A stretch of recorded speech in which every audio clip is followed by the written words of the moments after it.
আসসালামু আলাইকুম প্রিয় দর্শক, অন্য মঞ্চের আলাপ চাইতে আপনাদের সকলকে আমন্ত্রণ জানাচ্ছি। ঢাকা বিমানবন্দরের আগুন কে লাগিয়েছে? আওয়ামী লীগ ও ভারত, নাকি মোহাম্মদ ইউনূস ও পিনাকি, নাকি অন্য কেউ?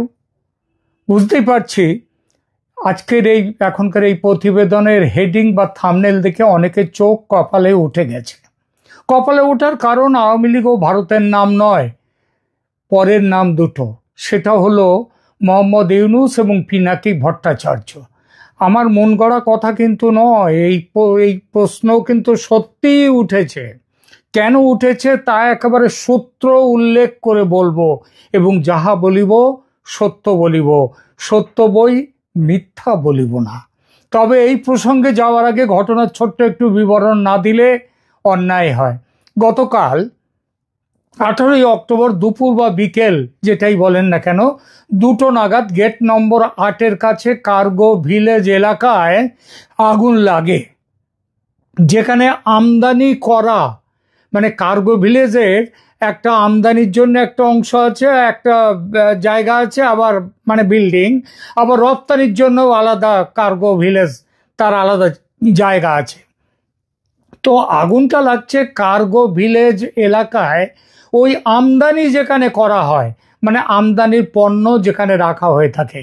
মোট 36-37টি দমকল ইউনিট, সেনাবাহিনী ও বিমান বাহিনী এই অগ্নি নির্বাপনে অংশ নেয়। বিমানবন্দরের কার্গো ভিলেজে লাগা এই আগুন 7 ঘন্টার বেশি সময় ধরে জ্বলার পর রাত 9:18 নাগাদ, মানে গতকাল, সেটা সম্পূর্ণভাবে নিয়ন্ত্রণে আনা হয় বলে বন্দর সূত্রের খবর। আগুন কিন্তু নেভানোর কথা বলা হয়নি, বলা হয়েছে আগুন নিয়ন্ত্রণে আনা হয়েছে। ব্যাপারটার ফারাকটা কিন্তু মাথায় রাখবেন। ফায়ার সার্ভিস ও সিভিল ডিফেন্সের মহাপরিচালক ব্রিগেডিয়ার জেনারেল মোহাম্মদ জাহেদ কামাল তিনি নিশ্চিত করেছেন যে মোট 37টি দমকল ইউনিট আগুন নেভাতে কাজ করেছে।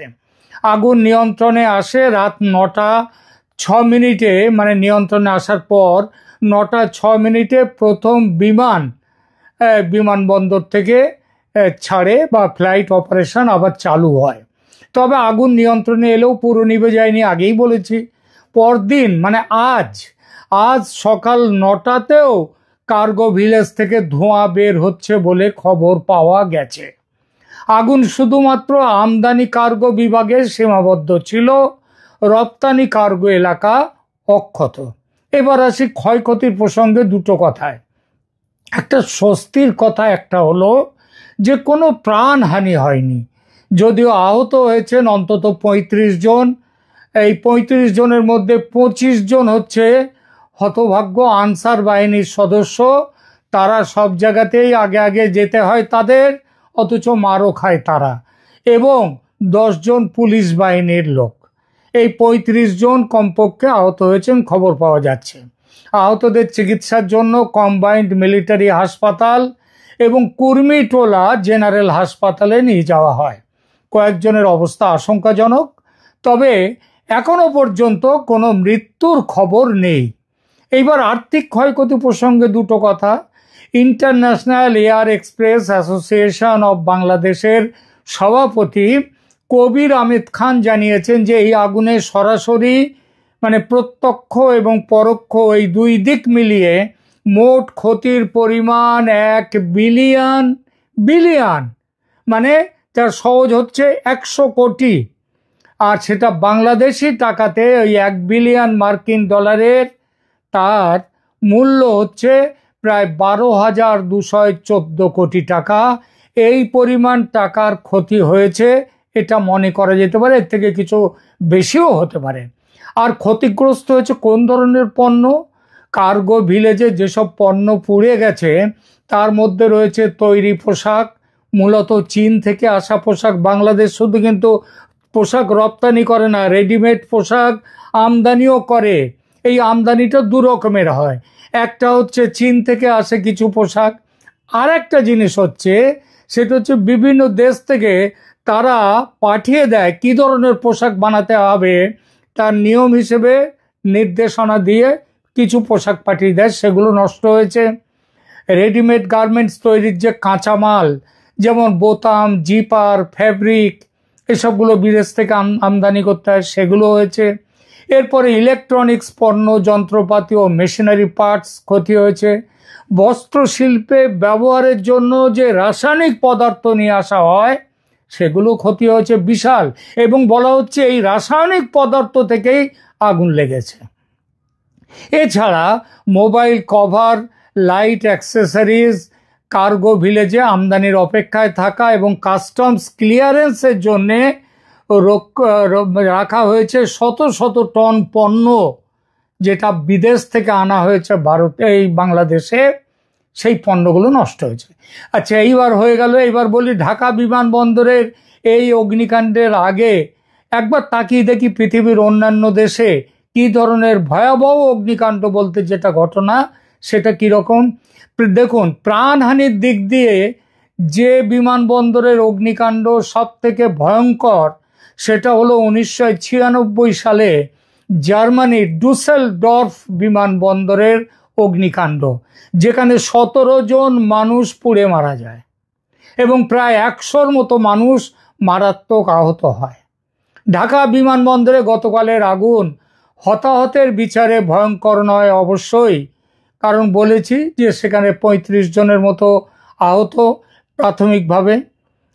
তাহলেও ক্ষয়ক্ষতির দিক দিয়ে কিন্তু সবার ওপরে চলে গেছে বাংলাদেশের গতকালকে শাহজালাল বিমানবন্দরের অগ্নিকাণ্ড। এর সঙ্গে একমাত্র তুলনা করা যায় 2013 সালে আফ্রিকার কেনিয়ার নাইরোবি বিমানবন্দরের অগ্নিকাণ্ড।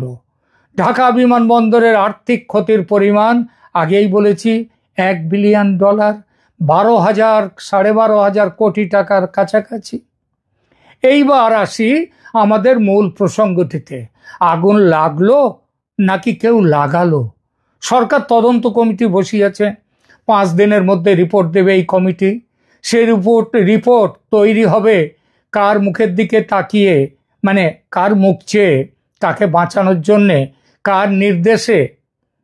হ্যাঁ, তো এইসব অনেক কিছু ব্যাপার থাকবে তার মধ্যে, এবং সেই কার রিপোর্টে কারকে বাঁচাবার জন্যে, কার নির্দেশে, কার মুখ চেয়ে রিপোর্ট হবে, সেটা তো দেবান ও জানন্তি কুত মনুষ্যা।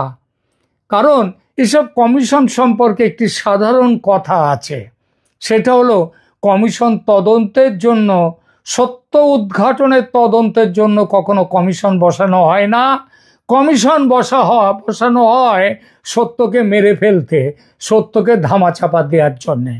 আর সেই কমিশন পরে কি বলবে, তার রিপোর্ট বাজারে সরকার বের করবে কি না, সেসব অনেক পরের কথা। রিপোর্টে সরকারের সমালোচনা থাকলে বাইরে বেরোবে না সে রিপোর্ট, এটা জানা কথা। অতএব রিপোর্ট ছেড়ে বাজারে মানুষকে কি বলছে একটু দেখি, এটা একটু দেখি।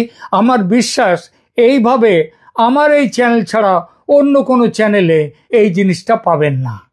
অন্তর্বর্তী সরকারের ছাত্রদের বাড়বাড়ন্ত বর্তমানে বেশ খানিকটা কমে এসেছে। এখন ছাত্রদের রাজনৈতিক দল, যেটা ইউনূসের নিজের দলও বটে, সেই এনসিপি পাবলিক সাপোর্টের অভাবে প্রায় খরচের খাতায় চলে গেছে। তবু সেই যে বলে না, বিষ নেই তবু কুলোপানা চক্কর, সেই ভাব এই দলের নেতাদের। তারা যখন তখন যা খুশি বলেন, আর নিজেদেরকে একেবারে ওই যে ধোয়া তুলসীর পাতা বলে রাখেন মানুষের সামনে। দলের নেতা সাম্প্রতিক বড় বড় অগ্নিকাণ্ডের ঘটনা নিয়ে, দলের সেই নেতার নাম হচ্ছে সার্জিস আলম। তিনি বড় বড় অগ্নিকাণ্ডের ঘটনা সম্প্রতিকালে যা বাংলাদেশে হচ্ছে তাই নিয়ে একটা লম্বা থিসিস গোছের বক্তব্য জারি করেছেন। জাতীয় নাগরিক কমিটির প্রধান সংগঠক শ্রীযুক্ত সার্জিস আলম ইতিপূর্বে একাধিক অগ্নিকাণ্ডের ঘটনায় আওয়ামী লীগ ঘনিষ্ঠদের হাত রয়েছে বলে মন্তব্য করেছেন।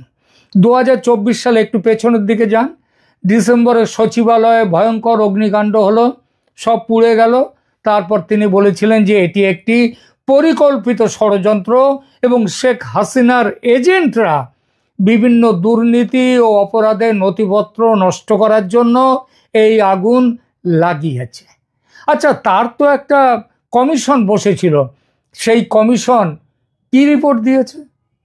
কমিশন কিন্তু রিপোর্ট হয়তো দিয়েছে, আর না দিলে কেন দেয়নি সেটা নিয়ে কেউ প্রশ্ন করেনি, এবং দিয়ে থাকলে কি রিপোর্ট দিয়েছে সেটা কিন্তু সরকার বলছে না। সার্জিস আলম আরও বলেছিলেন যে বাংলাদেশে আওয়ামী লীগের দালালরা এখনো আমলাতন্ত্রে লুকিয়ে আছে এবং তাদের শেকড় উপড়ে ফেলতে হবে। 2025 সালের এবছরই আসুন আগস্টে মিরপুরের শিয়ালবাড়িতে আগুন লাগলো ভয়ঙ্কর। অগ্নিকাণ্ডের পর সার্জিস আলম বলেছিলেন, আমি বিভিন্ন স্থানে আগুনের ঘটনাগুলোকে বিচ্ছিন্ন ঘটনা বলে মনে করি না, এগুলো একটা ষড়যন্ত্রের অংশ। একবারে থিসিস লিখেছেন। তবে শাহজালাল বিমানবন্দরের সাম্প্রতিক আগুন নিয়েও তিনি তার পুরনো লাইনে আছেন এবং আওয়ামী লীগকে দাবি করেছেন, আওয়ামী লীগকে দায়ী বলে দাবি করেছেন, এবং সেই সঙ্গে ভারতের নামও টেনে এনেছে। কারণ আওয়ামী লীগ ভারত যাদের মামার বাড়ি, বাংলা ছাড়ো তাড়াতাড়ি, এই বলে তো আওয়ামী লীগকে সমালোচনা করেছিলেন। মানে আওয়ামী লীগ ভারত যেন এক জায়গায় রেখে দিয়েছে এই নেতারা, এই সার্জিস আলমরা। পিনাকি ভট্টাচার্যের কথায় আসি। পিনাকি ভট্টাচার্য আপনারা জানেন, তার কথায় তিনি ফ্রান্সে বসে ফতোয়া দেন, আর সেই ফতোয়া মাফিক বাংলাদেশে তার অনুচররা, এবং সেই অনুচররাই এখন ক্ষমতায় বসে আছেন, তারা সেই অনুযায়ী করেন। যখন ওই বড় মূর্তি ভাঙতে হবে, পিনাকি ভট্টাচার্যের ফতোয়া। 32 নম্বর ভাঙতে হবে, পিনাকি ভট্টাচার্যের ফতোয়া। এই ফতোয়ায় একটুখানি টান পড়ে গেছে সম্প্রতি। তিনি বলেছিলেন 46 নম্বর পদাতিক ডিভিশন ঢাকায় আসছে, তারা এসে দখল নেবে ইত্যাদি। সুতরাং জনগণকে রাস্তায় বেরোবার জন্য বলেছিলেন, হাজারে হাজারে লাখে লাখে মানুষ রাস্তায় নেমে আসুন। দেখা গেছিল 5টা লোক রাস্তায় নামেনি, এমনকি কুকুর বিড়াল পর্যন্ত রাস্তায় নামেনি। তো পিনাকি ভট্টাচার্যের বাজার এখন একটু খারাপ যাচ্ছে, কিন্তু খারাপ গেলেও হাম ছোড় সকতে হ্যায় লেকিন কমলি নেই ছোড়েগা। তো কমলি মানে পিনাকি ভট্টাচার্য কেন ছাড়বেন? এই বাংলাদেশি অ্যাক্টিভিস্ট পিনাকি ভট্টাচার্য দীর্ঘদিন ধরে ভারত বিরোধী, আওয়ামী লীগ বিরোধী এবং ইন্ডিয়া প্রচারণার সাথে যুক্ত। তিনি সোশ্যাল মিডিয়ায় এবং ইউটিউবে ভারত, হিন্দু ধর্ম এবং মোদী সরকারের বিরুদ্ধে নিয়মিত বিষোদ্গার করেন। শাহজালাল বিমানবন্দরের আগুন নিয়ে পিনাকি একটি ইঙ্গিতমূলক স্ট্যাটাস দিয়েছেন। তবে তিনি বলেছেন যে পিনাকিকে তিনি এই একই কথা, তিনি এখানেও ভারতের হাত দেখেছেন এর পেছনে, এই আগুন লাগার পেছনে। তবে পিনাকিকে পাকিস্তানের গোয়েন্দা সংস্থার এজেন্ট হিসেবে, আইএসআইয়ের এজেন্ট হিসেবে আজকাল কিন্তু অভিযুক্ত করা হচ্ছে। তার বিরুদ্ধে বাংলাদেশেও একাধিক মামলা রয়েছে। শুধু পিনাকি এবং সার্জিস আলম নয়, বেশ কিছু রাজনৈতিক নেতা ও সক্রিয় ব্যক্তিত্ব এই আগুনের পেছনে আওয়ামী লীগ ও ভারতের যোগ আছে, সম্পৃক্ততা আছে, সে কথা বলেছেন। সামাজিক মাধ্যমে কিছু অ্যাকাউন্টে সরাসরি আওয়ামী লীগকে দাবি করে পোস্ট করা হয়েছে। যেমন বিডি মিলিটারি এই পোর্টালে একটি টুইট, যেখানে বলা হয়েছে Awami League is carrying out sabotage across Bangladesh.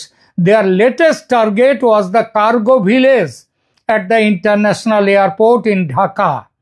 কিন্তু এই ধরনের দাবি কোনো সরকারি বা নিরপেক্ষ তদন্ত দ্বারা প্রমাণিত হয়নি, তবু তারা বলে যাচ্ছে।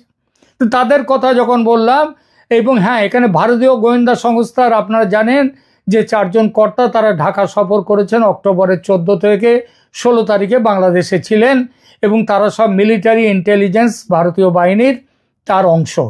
এবং এটা ইউনূস সরকার গঠনের পর প্রথম ভারতীয় সামরিক গোয়েন্দা প্রতিনিধি দলের সফর। এই সফর নিয়ে কূটনৈতিক মহলে অস্বস্তি ও সন্দেহ সৃষ্টি হয়েছিল বাংলাদেশে। সফরটি তাই খুব লো প্রোফাইলে রাখা হয়, কারণ কিছু ছাত্র সংগঠন প্রতিবাদ করতে চেয়েছিল, সংকল্প করতে চেয়েছিল। ভারতীয় প্রতিনিধি দল বাংলাদেশ সেনাবাহিনীর বিভিন্ন জায়গায় গেছে, এরপর তাদের সাথে মিটিং করেছে, ক্লোজ ডোর মিটিং করেছে। 16ই অক্টোবর বাংলাদেশের সেনাপ্রধান জেনারেল ওয়াকারুজ্জামান তারপরে লালমনিরহাট ও ঠাকুরগাঁয়ের দুটো পুরনো এয়ার স্ট্রিপ পরিদর্শনেও যান। তো এই বলা হচ্ছে একটা দল বাংলাদেশ এখন বলতে শুরু করেছে এই যে আগুন লাগলো শাহজালাল বিমানবন্দরে, এর সাথে ভারতের ওই সামরিক গোয়েন্দা দলের প্রতিনিধি দলের তাদের যে সফর, সেই সফরের সম্পর্ক আছে। তারাই এটা তাদের লোকদেরকে অ্যাক্টিভেট করে এইসব কাজকর্ম করছে, এটাও বলছে। এসব পড়তে পড়তে মনে হচ্ছে কি জানেন, সেই রবি ঠাকুরের পুরাতন ভৃত্য কবিতার দুটো লাইন, যা কিছু হারায় গিন্নি বলেন কেষ্টা বেটাই চোর। এই লাইনে যে বাংলাদেশে এখন যা কিছু খারাপ ঘটছে, যা কিছু খারাপ চলছে, তার পেছনে দুটো নাম, আওয়ামী লীগ আর ভারত। বাঁদরামির একটা সীমা থাকা উচিত। এবার আসি এই শ্রীযুক্ত পিনাকি এবং নোবেল জয়ী ডক্টর মোহাম্মদ ইউনূসের নামে আগুন লাগানোর অভিযোগ যারা তুলছে, তারা কেন তুলছে, কিসের ভিত্তিতে তুলছে সেই অভিযোগ, সেই বিষয়টিতে আসে। জাতীয় বিপ্লবী পরিষদ বা ন্যাশনাল রেভলিউশনারি কাউন্সিল নামে একটি গোষ্ঠী দাবি করেছে যে শাহজালাল বিমানবন্দরের আগুন পিনাকি গ্রুপের ষড়যন্ত্র এবং নির্বাচনকে ব্যাহত করার উদ্দেশ্যে নাশকতা। জাতীয় বিপ্লবী পরিষদ বিমানবন্দরে অগ্নিকাণ্ডের পেছনে নির্বাচন না করার জন্য পিনাকি গোষ্ঠীর ষড়যন্ত্র বলে দাবি করেছে। নির্বাচন কারা কারা চায় না? পিনাকি তো চাই না। আর চায় না কে? সব থেকে বেশি কে চায় না? মোহাম্মদ ইউনূস। তিনি মৃত্যু পর্যন্ত ক্ষমতায় থাকতে চান, সুতরাং নির্বাচন চান না। সুতরাং এই দুজনের মিলি ভগতে আগুন লাগানো হয়েছে। এইবার কি বলছে জাতীয় বিপ্লবী পরিষদ হযরত শাহজালাল আন্তর্জাতিক বিমানবন্দরে ভয়াবহ অগ্নিকাণ্ডের ঘটনায় সরকারের ভূমিকা নিয়ে প্রশ্ন তুলেছে। সংগঠনের আহ্বায়ক খোমেনি এহসান তিনি দাবি করেছেন যে অগ্নিকাণ্ডের ঘটনাটি ফেব্রুয়ারির নির্বাচন বন্ধ করার ষড়যন্ত্রের অংশ। 18ই অক্টোবর শনিবার এক বিবৃতিতে খোমেনি এহসান বলেন, ফেব্রুয়ারির নির্বাচন নাশকতার জন্য পিনাকিদের আগুন এখন ঢাকার হযরত শাহজালাল বিমানবন্দরে। মনে রাখবেন, শরৎ এবং শীতকালে বাংলাদেশে আগুন লাগার কোনো কারণ নেই যদি না আগুন নেভানো হয়, আগুন লাগানো হয়। তিনি বলেন, ধারাবাহিক অগ্নিকাণ্ডে অন্তর্বর্তীকালীন সরকারের ভূমিকা সন্দেহজনক হয়ে উঠছে। সরকারের আচরণে এমন মনে হচ্ছে আগুন লাগার ঘটনায় তাদের নীরব সম্মতি রয়েছে। শুধু সম্মতি নয়, তাদের প্রশ্রয় নয়, তাদের এখানে হাত আছে। এখনো কোনো ঘটনায় কাউকে বরখাস্ত করা হয়নি, সিসিটিভি ফুটেজও প্রকাশ করা হয়নি। খোমেনি এহসান আরও বলেন, 1 বছরের বেশি সময় ধরে সেনাবাহিনীকে ম্যাজিস্ট্রেট ক্ষমতা দিয়ে মোতায়েন করা হয়েছে, তাই অগ্নিকাণ্ডের ঘটনার জন্য সেনাবাহিনীকেও জবাবদিহি করতে হবে। একই সাথে পুলিশ এবং গোয়েন্দা সংস্থাগুলিকেও দায়িত্ব নিতে হবে। তিনি অভিযোগ করেন যে রাজধানীর রূপনগরের শিয়ালবাড়িতে অগ্নিকাণ্ডে 16 জন শ্রমিক পুড়ে মরল এবং তাদের পুড়ে মরার পরেও সরকার কোনো তদন্তের ফলাফল প্রকাশ করেনি। বরং ওই পুড়ে মারার 2 দিন পরেই সরকার জুলাই সনদ ঘোষণা করল, উৎসব মুখর পরিবেশ তৈরি করে। প্রিয় দর্শক, আমি জানি যারা এই অভিযোগ করছেন, এই অভিযোগের সঙ্গে আপনাদের অনেকেই হয়তো সম্মত নন, আপনাদের বিরোধ থাকতেই পারে। আমারও বিরোধ আছে, কারণ এটাকে মানলে তো ওটাকে মানতে সবকটাকে তো একসাথে মানা যায় না। সুতরাং আপনাদের কি মনে হয়? আমি তো পুরো অবস্থাটা আপনাদের সামনে রাখলাম, এবার আপনাদের কি মনে হয় সেটা বলবেন। এটা কি কোনো দুর্ঘটনার জন্য ঘটেছে নাকি নাশকতা হলে কে বা কারা করেছে এই কাজ? আপনাদের মতামত জানান।